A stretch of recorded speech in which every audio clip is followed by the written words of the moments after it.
We finally have our big upgrade weekend, and Hungary has delivered. Just like Monaco, the rear wings across the whole grid have been seriously modified this weekend. Ferrari have done something very interesting. Red Bull have brought back their controversial wing. We're seeing stuff from McLaren, stuff from Mercedes, a couple of other teams. There is so much to talk about just in the rear wing department alone. And then on top of all of that, we have a completely new car from Aston Martin sitting in the paddock. The Hungarian Grand Prix always brings a solid batch of upgrades, and it makes complete sense why. This is a strictly aerodynamic circuit. Yes, the engine will always play a role wherever we go, but here it is not the most important factor.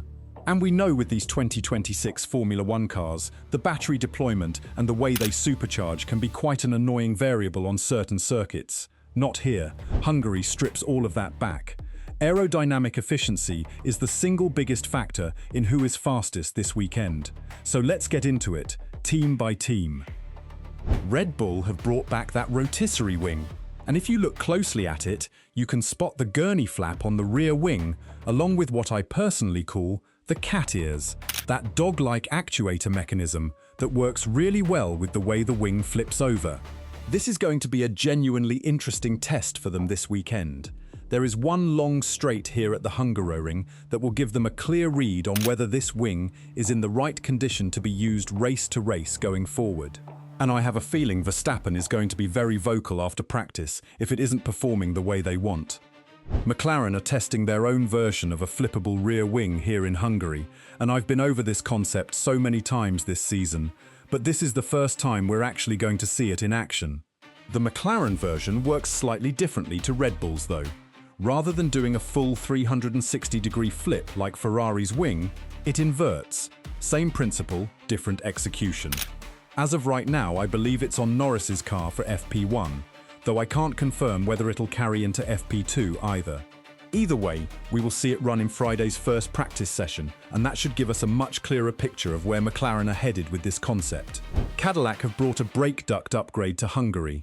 Now, brake ducts are exactly what ended their race in Austria, so this one actually matters quite a lot for the team. But here's the thing that genuinely surprised me. The team's representative has hinted that this could be the last significant upgrade Cadillac brings in 2026, which I find pretty shocking.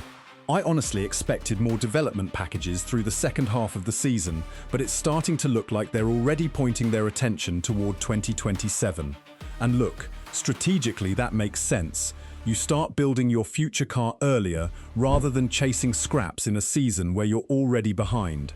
But it's still a little disappointing, because right now, without more upgrades coming, I think Cadillac risk becoming the lone backmarker for the rest of 2026. They're still a fair way off the pace, and that gap isn't closing itself. Racing Bulls keep bringing upgrades, and this weekend is no different. They've updated the rear wing. You can spot what I'd call cat ears on there too, similar to Red Bull, but the main new addition is to the middle section of the rear wing, where they've added mini flaps and also extended the actuator. It's a proper development step. But on top of the rear wing, Liam Lawson is getting the full upgrade package that Arvid ran at the last round, including the revised airbox, the engine cover, and a couple of floor pieces. And they've gone even further this time, revising that airbox slightly again. And here's the detail I love. There are small mini winglets now on the airbox itself. First time I think we're seeing that on this car. It's starting to remind me of a 2005 or 2006 car with wings popping up everywhere. Honestly, I'm here for it. I hope the regulations keep allowing this kind of development because it's fascinating to watch these cars evolve. Now Ferrari, and this is the one I've been most excited to talk about. They've updated the Macarena wing and added what looks like a Monaco spec piece to it. If you've been following the development closely, you'll notice this piece was pretty much taken straight from what McLaren have been running. And honestly, that's fine. That's Formula One. Everyone copies everyone. But here's what makes it genuinely impressive. On the Macarena wing, with the actuators sitting on the side, this setup is an extremely efficient way of simultaneously reducing drag while still adding downforce to the car. The cat ears on Ferrari's version are noticeably bulkier than a standard gurney flap, and they've also added another mini winglet to the middle section of the rear wing. Previously, there was just a vertical piece there, Now we have a horizontal piece added alongside it, creating what is essentially a triple-layered wing section. And if you look at the comparison shots of the wing in open and closed positions, you can see a small cutout has been done in the middle section of that Macarena wing to accommodate the new triple-layer addition. When it activates into straight-line mode, you can even see the cat ears sticking out from the side. Now, a lot of people are going to ask, does all that extra stuff add drag? And the honest answer is no, not in the way you'd expect. The way it integrates with the existing wing structure, it's actually remarkably efficient. What I also love about this upgrade is that it isn't just a Hungary wing. This will likely carry to Zandvoort, Singapore, any high to medium downforce circuit.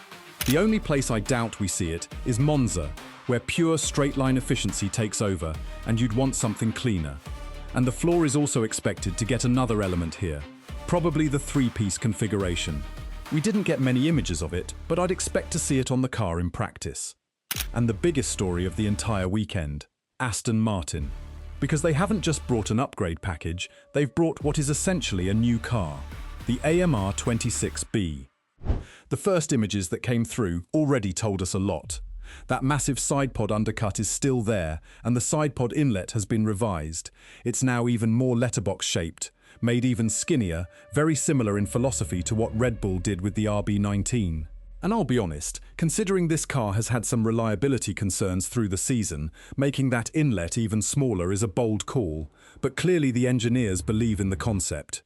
Internally, the chassis has also been worked on to significantly reduce the weight of the car, which has been a real issue.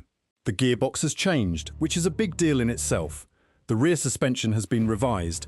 That was a major talking point earlier in the season, with the element connecting the rear wing to the suspension. The front suspension, though, remains unchanged.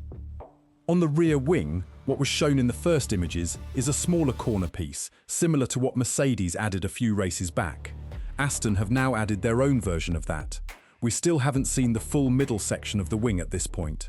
But we did get a great angle on the barge board, and it is noticeably different to the previous version. Still promoting outwash with a heavier, more blocked piece on top, fairly similar in philosophy to what McLaren have been running. There are differences, of course, and it doesn't look as complex as the old one. Here's the thing though, we're not actually getting the full AMR 26B on Thursday. Aston Martin are breaking the curfew to finish building the car in time for Friday practice. So we're going to have to wait until FP1 to see the complete bodywork, the nose, the front wing, all of it. Unfortunate that we can't see the full picture today, but it should make for a very interesting Friday. That is everything coming to Hungary this weekend, and what a weekend it's shaping up to be. Between the rear wing developments from Red Bull, McLaren and Ferrari, Cadillac potentially signing off on their final 2026 upgrade, Racing Bulls pushing their development forward, and Aston Martin turning up with what is essentially a brand new car. This is exactly the kind of weekend that makes the technical side of Formula One so compelling to follow. The fact that we're still waiting on the full AMR 26B images makes Friday practice even more unmissable. I'll be covering everything that comes out of that session, so make sure you're subscribed to Fast Throttle F1. We'll see you in the next one.